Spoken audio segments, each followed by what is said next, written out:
Jorge González Izquierdo, el economista al que usted estaba pidiendo que lo traigamos acá. Acá lo tiene.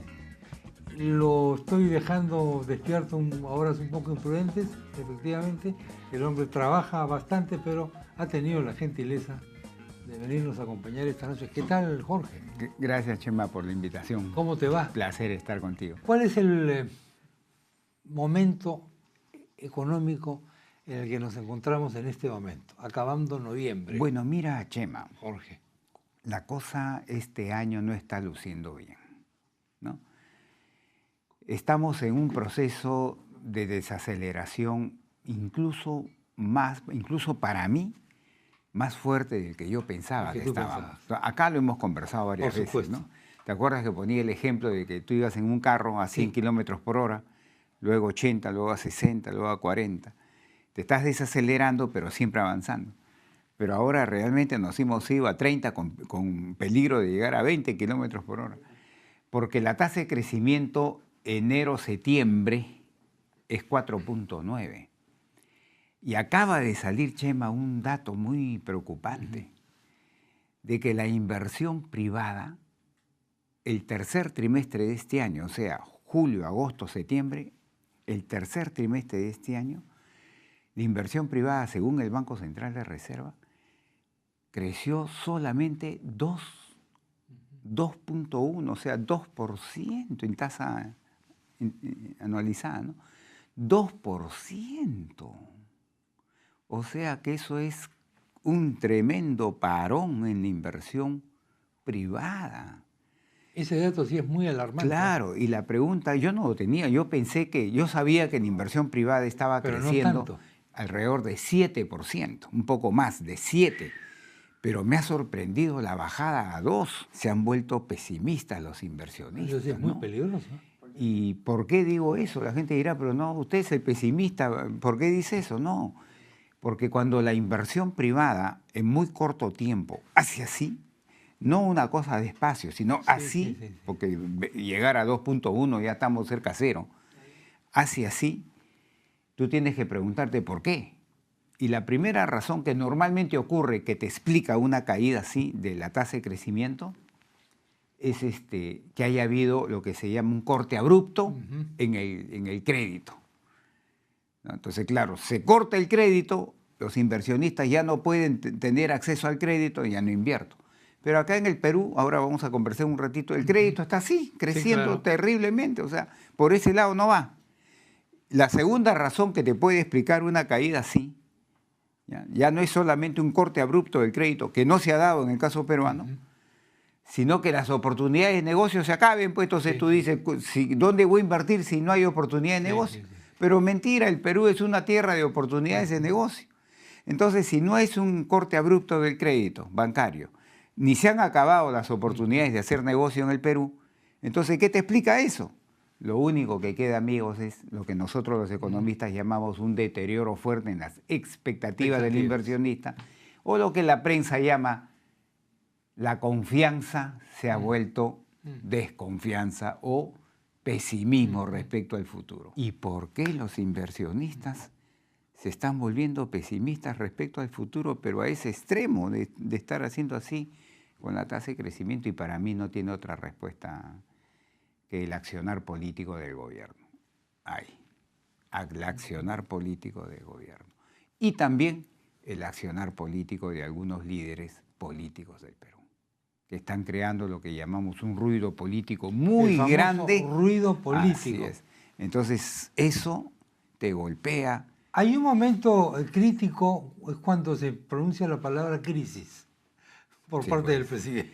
Mira, ¿Sabes por qué te lo digo? Porque acaba de salir un libro del expresidente del gobierno de España, Zapatero, Rodríguez Zapatero. Claro. Un libro acaba de salir y en ese libro él reconoce que cometió un grave error al demorarse 2 años en pronunciar la palabra crisis. Qué curioso, porque a ningún político le gusta reconocer que hay una crisis bajo su mandato, aunque él no sea el responsable, ¿no? Porque a veces de la crisis económica, en algunos casos la política... Normalmente viene de atrás. Así es. Pero él reconoce esto. Y acá, sin embargo, tuvimos un trauma cuando el presidente pronunció la palabra crisis y quizás el trauma mayor fue cuando después dijo que en realidad no era una crisis. Mira, ¿Cómo ves eso? hasta julio de este año, Chema, escúchame bien, enero, julio, hasta julio de este año, incluso yo me atrevería a decir hasta agosto de este año, el gobierno tercamente no quería reconocer esto de la desaceleración. Tercamente el gobierno, a través del Ministerio de Economía y Finanzas y a través del Banco Central de Reserva, decían, vamos a crecer 6.5%, Claro, me acuerdo. 6.3%, en ese rango era 6.5, Claro. 6.3% para este año. Tercamente, incluso dos de las principales consultoras privadas a las que mucho empresario grande va y les pide, paga para participar en sus seminarios que hace, también estaban en esa onda diciendo, este año vamos a crecer 6.3, 6.5. Muy bien. Hasta junio, julio, agosto. Pero luego tuvieron que reconocer la realidad porque yo no puedo tapar el sol con un dedo. Pues tengo que en un momento, es como cuando estiras un chicle, ¿no? Ya llega un momento que lo estiro, o sea, digo, me hago el loco, no, digo, no hay, pero ya llega un momento que tengo que reconocerlo. Ahí es donde sale el presidente a decir, estamos en crisis, y al día siguiente su ministro de Economía, estamos en épocas de vaca flaca. La famosa vaca flaca. Pero me había olvidado no estábamos ni en crisis ni en épocas de vacas flacas, porque crisis, amigos, es, para seguir con el ejemplo del carro, que yo estoy yendo a 80 kilómetros, 100 kilómetros, 80, 60, 40 kilómetros por hora. Eso es desaceleración, porque siempre avanzo. Crisis es cuando el carro se para y comienza a irse a marcha atrás, que es cuando está ahí en recesión. Entonces, cuando el presidente sale y dice crisis, y al día siguiente su hombre de economía dice vaca flaca, la gente pensó, dijo, uy caracho, el carro se paró y nos estamos yendo a marcha atrás. Cuando no era eso, o sea, mira lo curioso, se demoraron 6, 7 meses en reconocer la desaceleración de la economía peruana, y cuando lo reconocen, se le pasa la mano y se van al otro extremo y le asustan a la gente. Y la gente se asustó. ¿Cómo estamos otra vez? Ahí es donde comienza. ¿Cuán importante es una palabra para la economía? No, terriblemente. Más cuando es un presidente de un banco central, el presidente de la República o el ministro de Economía, que diga cosas no convenientes, la economía se mueve. El agua del lavatorio inmediatamente se mueve. Y la economía se ajusta, ¿no? Se afecta. O sea, que lo que tiene que ver con aspectos, entre comillas, subjetivos, percepciones, etcétera, tiene un impacto económico. Sí, claro. Definitivo. ¿Por qué crees tú que cuando el gobierno al inicio dijo, conga, no, vamos a ver, Sí, que vamos a atender la demanda del pueblo, y luego después al día de hoy sale el ministro de Energía y dice, conga va? sí. ¿Por qué crees que cambian de opinión y dicen, conga va? Porque ya todo eso se junta para explicarte el crecimiento de 2% escasamente de la inversión privada en el tercer trimestre de este año, ¿no? Todo eso afecta. Se ha agudizado el tema del exceso de la tramitología y de la permisología en cuanto a la inversión. Mira, te cuento algo chiquitito para que la gente entienda, eso se agranda para el caso de una inversión mayor. Yo tengo una colega en la Universidad del Pacífico que tiene una tiendecita, ¿no?, en el centro de Lima, y lo quiere alquilar para que vaya a una farmacia ahí. Ya. Y obviamente que tiene que hacer pues los trámites. Mira, 2 años haciendo los trámites y hasta el día de hoy todavía no puede alquilar la bendita tiendecita. ¿2 años? 2 años. Yo pensé que era año y medio, me lo encontré ayer y me dijo, no, Jorge, son 2 años. ¿Trámites ante quién? Ante la Municipalidad de Lima, Metropolitana de Lima. Tiene gravísimos La licencia de problemas, de funcionamiento y todo le están pidiendo. Los requisitos y las cosas. Entonces, imagínate, si eso es para una cosita así, imagínate cuando yo quiero hacer una inversión de miles de millones de dólares. Eso pues te desalienta porque mira, cuando tú aprendes la teoría de la inversión privada, proyectos privados, todo proyecto tiene un momento óptimo de hacerlo. No es que yo haga una inversión Claro. en cualquier En los momento. próximos 6 Pues, meses, digamos, no. voy a invertir. Es un momento óptimo. Claro. Si ese momento óptimo se me pasa, entonces Sí. yo tengo que reevaluar cuándo puedo volverlo a hacer, cuándo es el próximo momento apropiado de hacerlo. Entonces, cuando por exceso de tramitología, exceso de permisología, me dura un año, 2 años, 3 años, 4 años, entonces se me pasa el momento óptimo, no es que cuando ya digo, ya me dieron todos los permisos, ahora hago, no, un momentito, recién voy a evaluar si me conviene ese momento hacerlo o no, o espero. Entonces mucha gente piensa de que reduciendo los trámites, no, todo proyecto de inversión privado tiene un momento óptimo de hacerse. Si ese momento pasa, ya tengo que reevaluarlo. Si lo hago ahí o espero otro momento apropiado.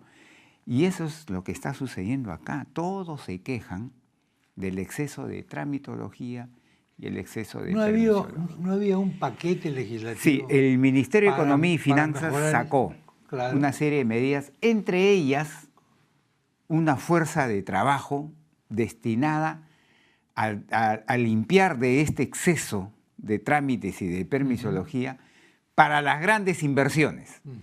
Y el último dato que tengo, hará 2 o 3 días que me enteré, el último dato es que ya se constituyó ese grupo de trabajo y ya está trabajando y que estaría limpiándole el camino a inversiones privadas, nacionales y extranjeras, alrededor de, según la información, de 7.000 millones de dólares. Ojalá sea cierto. En nuestro querido país, el Perú, es de que existe un montón de leyes, pero ¿sabes cuál es el problema? Que no se cumplen. Claro. Y lo peor es que cuando no se cumplen no pasa nada. Sí. Eso es porque en otros países tú no cumples la ley y te cae pues el garrote de la justicia.